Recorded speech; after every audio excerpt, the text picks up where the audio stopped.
So Tony, what inspired the songs on Mass-Scara? Mass-Scara predominantly was inspired by real life situations.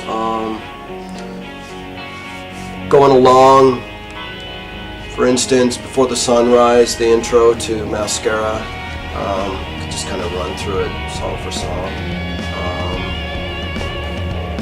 Darkest Before the Dawn sensibility, so we put that out as an instrumental. X-Ray Eyes. See-through vision, sort of having your sights on something and seeing through it even through the dark times, whether that's God-based, relationship-based, obviously, which is still God-based, relationship with a significant other, those sort of things. The Hollywood scene. You always use that in my writing. Around would be D Cherokee, the third track. Certainly, he inspired that track.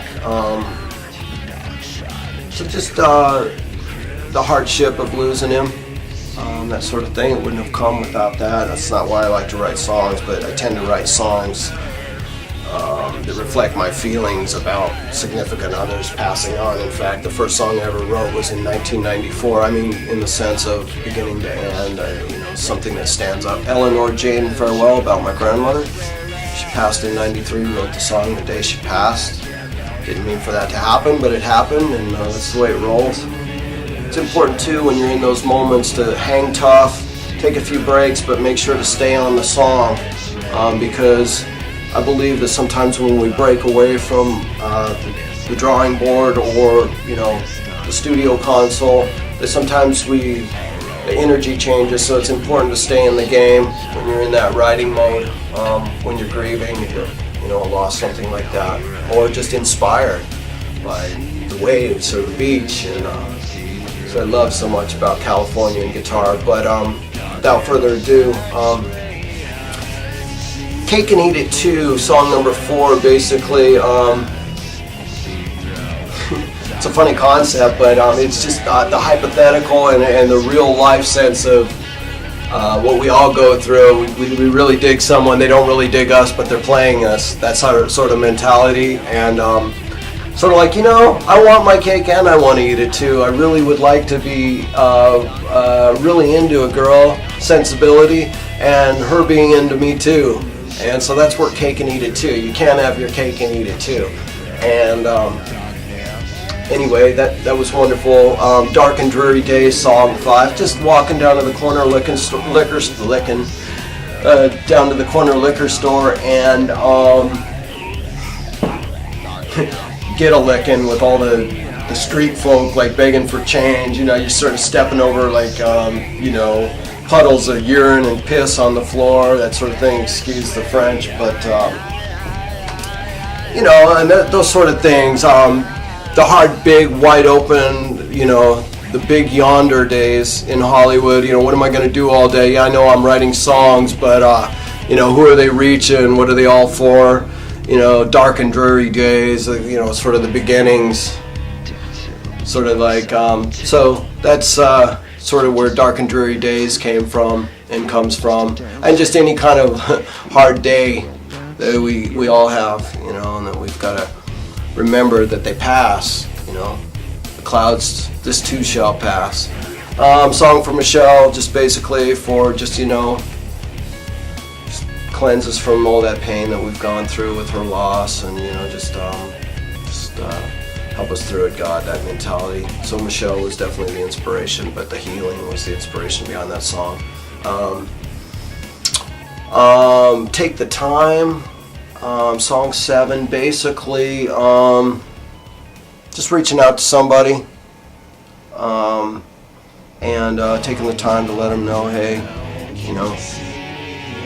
just wanted to take the time, tell you I'm crazy about you, or that you're cool, and that sort of thing. And that, my phone's always on, that sort of thing. Or for all those emailers, the email is always, I have an email address, which is very handy. Heaven Forevermore just was sort of the instrumental thing. It's sort of a retro tune. Sort of like when 1984 came out with Van Halen, he had like House of Pain from 1978. Well, this track on Mass-Scara, Heaven Forevermore, was originally sort of slated for an '01 vocal version, which will be like in the, in the archive section on TuneCore. Basically, you'll be able to get like some retro material, old singers, this and that, old performances. Mostly studio things. Rocky Mountain Gold. Basically, I come from Colorado and sort of like came from the inspiration of that. So it's quite a bit slower there, and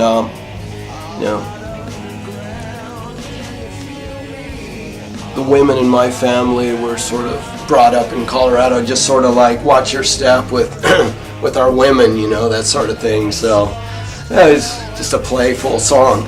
Excuse me. Pray for the Dawn, just exactly what it says. Just sometimes, it's kind of dark now. Like bring the brightness in, Lord. Bring the sunshine out. Pray for the dawn. The city's so far. I'm gone. This and that sort of thing. Where am I? It's dark. I'd like to see in front of me, but that's why it goes right back around to X-ray eyes, where you've got to see through that vision, see through the faith, see through darkness, that sort of thing. And then shadows, just basically kind of like the big day, the shadows kind of come over you. A lot of theme with the darkness. Again, it's because that's what we're dealing with, the principalities and stuff in this world, the darkness. We're not dealing with the car and stuff. We're really dealing with all the darkness in and around it. We're not dealing with the house. It's all the darkness within that. The poverty, especially in times like now. Where the economy and this and that. But shadows and just basically like who's listening? Well, serenade my cat. That's sort of what it's about. Shadows are looming over, but my cat's listening. So there you have it. Always keep your pets entertained. So that's where most of the inspiration for Mass-Scara came from. Thanks for listening.